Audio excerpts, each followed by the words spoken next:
আসসালামু আলাইকুম। দেশে এবং দেশের বাইরে যারা আমাদের এই ভিডিওটি দেখতে পাচ্ছেন সবাইকে জানাই ঈদের অগ্রিম শুভেচ্ছা, ঈদ মোবারক। আজকে আমরা উপস্থিত হয়েছি আমাদের কলাতিয়া ঐতিহ্যবাহী এই ঈদগাহ ময়দানে।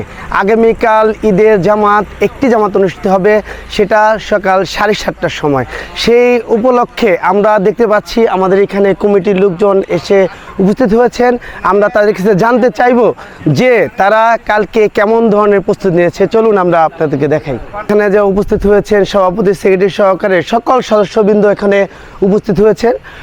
আগে যেটা আমাদের প্রথমত যেটা কাজ, যেটা নাকি আমরা সবসময় করে থাকি, যে আমাদের নিরাপত্তাজনিত জিনিস, যে কোনটা কীভাবে আমাদের নিরাপত্তাটা করা হয়েছে। কালকে হাজার হাজার মানুষ এখানে নামাজ পড়বে, আমাদের নিরাপত্তা সম্পর্কে জানতে চাইব। আমাদের কলাতিয়া ঈদগাহ কবরস্থানের ব্যবস্থাপনা উন্নয়ন কমিটির অন্যতম সদস্য আমাদের ইসমাইল হোসেন জাকির সাহেবের কাছে জানতে চাইব আমাদের নিরাপত্তাটা কীভাবে আপনারা করেছেন আইন শৃঙ্খলা বাহিনীর। সম্মানিত মুসল্লিগণ এবং প্রিয় কলাতিয়াবাসী, আসসালামু আলাইকুম।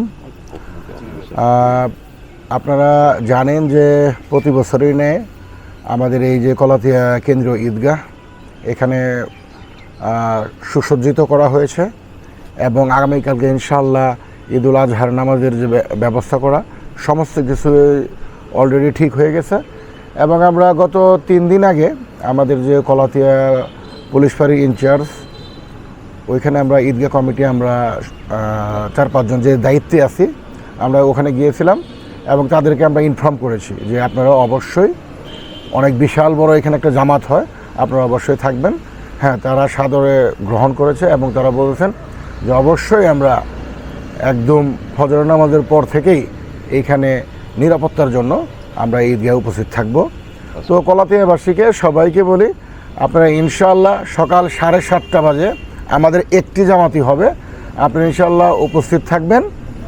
আর নিরাপত্তা ইনশাআল্লাহ অনেক সুশৃঙ্খল নিরাপত্তা, এবং আমাদেরও ভলান্টিয়ার আছে, আলহামদুলিল্লাহ সব দিক থেকে আমাদের নিরাপত্তা জোরদার আছে, ঠিক আছে। এবং আমাদের প্রাণপ্রিয় নেতা, সাবেক ডাকসুর বিপি, সাবেক এমপি, সাবেক সফল মন্ত্রী, 90-এর গণঅভ্যুত্থানের মহানায়ক আলহাজ আমানুল্লাহ আমান সাহেব এই আমাদের মাধ্যমে কলাতিয়াবাসী এবং সমস্ত কেরানীগঞ্জবাসীকে ঈদুল আজহার শুভেচ্ছা জানিয়েছেন। সবাইকে ঈদ মোবারক। এবং তিনি ওনার জন্য এবং আমার আরেক নেতা ব্যারিস্টার ইরফান ইবনে আমান অমি সাহেবের জন্য দোয়া করতে বলেছেন, এবং ওনারাও আপনাদের জন্য দোয়া করবেন। এবং সবাইকে ঈদ মোবারক। আসসালামু আলাইকুম। ঐতিহ্যবাহী ঈদগাহ কবরস্থানের কমিটির সাধারণ সম্পাদক মিজানুর রহমান জাহাঙ্গীর সাহেবকে আপনারা কেমন প্রস্তুতি নিয়েছেন সেটা যদি আমাদের একটু বলেন। সম্মানিত ঈদগাহ কবরস্থান উন্নয়ন কমিটির সকল সদস্যবৃন্দ, সম্মানিত এলাকাবাসী, আসসালামু আলাইকুম। আগামীকাল ঈদুল আজহার জামাত অনুষ্ঠিত হবে সকাল 7:30টায়। আমরা মহান রাব্বুল আলামিনের অশেষ কৃপায় আজকে মাঠ আমরা সুন্দরভাবে, পরিপাটিভাবে আমরা সাজিয়ে গুছিয়ে তৈরি করেছি। ইনশাল্লাহ আগামীকাল যদি আল্লাহ চাহে, আমাদের আবহাওয়া আল্লাহ যদি ভালো রাখে, ইনশাল্লাহ 7:30টায় আমাদের ঈদুল আজহার জামাত অনুষ্ঠিত হবে।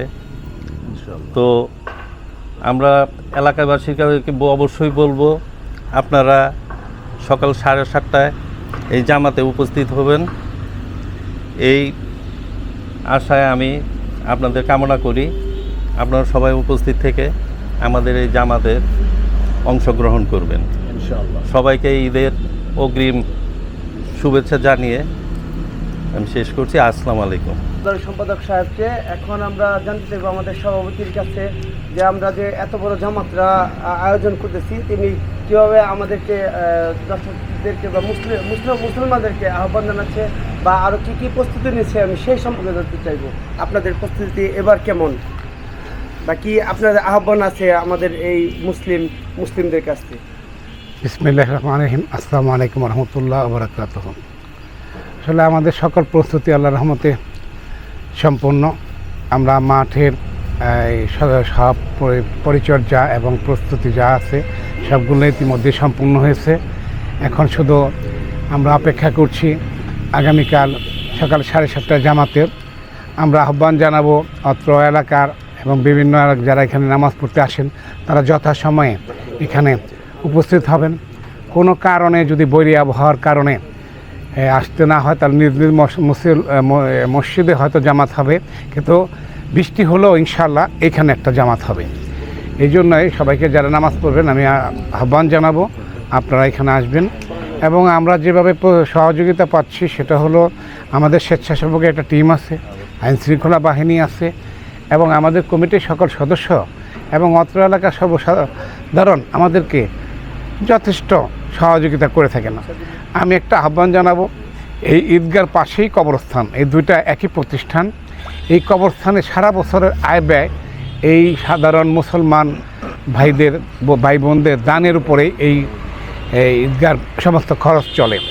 এই জন্যই আমি সবাইকে বলবো যে আপনারা এখানে মুক্ত হস্তে দান করবেন এবং কবরস্থানে যে সমস্ত জায়গাগুলো কেনা হয়েছে সেগুলো বাউন্ডারি করে কবর দেওয়ার উপযুক্ত পরিবেশ তৈরি করবো ইনশাআল্লাহ আগামীতে আপনাদের সহযোগিতায়। এইটাই আমার বক্তব্য। সবাইকে ধন্যবাদ এবং সকল মুসলিম উম্মার কাছে দোয়া চাই, মহান আল্লাহর কাছে দোয়া করি যে আল্লাহ যেন আমাদেরকে কালকে সুষ্ঠুভাবে নামাজ পড়ার সুযোগ করে দেন।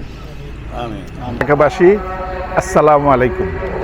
ঐতিহ্যবাহী এই কলাতে ঈদগাহ কবরস্থানের কমিটির পক্ষ থেকে আমি ডাক্তার মোহাম্মদ আলিনুর পলাশ আপনাদেরকে সবাই ঈদুল আজহার অগ্রিম শুভেচ্ছা জানাচ্ছি। ঈদ মুবারক। বিসমিল্লাহির রহমানির রহিম। ঈদুল আজহার উপলক্ষে কেরানীগঞ্জের বাসী 90-এর আন্দোলনের মহানায়ক আলহাজ আমানুল্লাহ আমান সাহেব 5বারের মন্ত্রী এবং এমপি, তার উপলক্ষে সবাইকে ঈদ মোবারক এবং ব্যারিস্টার অমির পক্ষ থেকে সবাইকে জানাই ঈদ মোবারক। ধন্যবাদ। আমাদের ঈদগাহ কবরস্থানের ঈদগার এই নামাজের প্রস্তুতি সম্পর্কে জানতে পারলাম। তারা ব্যাপকভাবে প্রস্তুতি নিয়েছে এবং আরেকটা কথা বলে দিই, আমাদের নিরাপত্তাজনিত যে কাজটি হচ্ছে, আমাদের কিন্তু কবরস্থানটা সিসি ক্যামেরা দ্বারা নিয়ন্ত্রিত। সবসময় সিসি ক্যামেরা ওই পাশে আছে, 10টা ক্যামেরা আছে সিসি ক্যামেরা দ্বারা নিয়ন্ত্রিত, ওই পাশে ক্যামেরা আছে। এখন এখানে আরও নিরাপত্তা আছে, যে নিরাপত্তাটা আমাদের সাদা পোশাক হিসেবে আইনশৃঙ্খলা বাহিনী এখানে থাকবে। অতএব আমাদের কোনো ভয় নাই এবং আমরা যারা দুষ্কৃত আছে তারা এখানে দুষ্কৃত করতে পারবে না, কারণ আমাদের যেহেতু সাদা পোশাকে আছে এবং আপনার আইনশৃঙ্খলা বাহিনী আছে এবং আমাদের সিসি ক্যামেরা আছে। আমাদের এখানে স্বেচ্ছাসেবক আছে প্রায় 160 জন স্বেচ্ছাসেবক আছে যারা সবসময় নিয়োজিত থাকে কালকে, এবং কি আজকে রাত্রেও এখানে পাহারার ব্যবস্থা করা হয়েছে। সেখানে 20 থেকে 25 জন আপনারা দেখতে পারবেন আসলে, যেখানে পাহাড় আছে এবং কাজের লোক আছে। তো সব মিলে আমরা সবাইকে সহযোগিতা করার জন্য অনুরোধ জানাবো, আপনারা সহযোগিতা করবেন। এবং আবারও বলি, আমাদের এখানে জামাত হবে একটি জামাত, ঈদুল আজহার একটি জামাত সকাল 7:30 অর্থাৎ 7:30 আপনার যথাসময় নামাজ শুরু হবে, আপনার যথাসময় ঈদগাহে আপনারা আসবেন। এবং আরেকটি বিষয় আমি বলে দিই একেবারে শেষ সময়, আমাদের এই কবরস্থানটা ঈদগাহ সংলগ্ন কবরস্থানটার পিছনে অনেক জায়গা ক্রয় করা হয়েছে, সেখানে আবার ওয়াল দেওয়া হবে, বাউন্ডারি করা হবে। আমাদের প্রচুর আর্থিক অর্থায়নের প্রয়োজন, বিশদ একটা অর্থায়নের প্রয়োজন। আপনারা মুক্ত হস্তে সবাই দান করবেন, সেই প্রস্তুতি নেবেন। তাই আপনাদের জন্য আবারও ঈদের শুভেচ্ছা দিয়ে শেষ করছি। ঈদ মুবারক, ঈদ মুবারক, ঈদ মুবারক।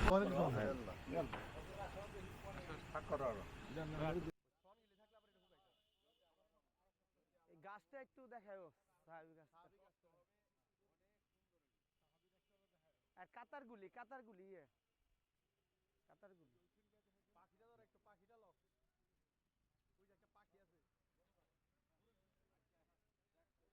হাসান ভাই।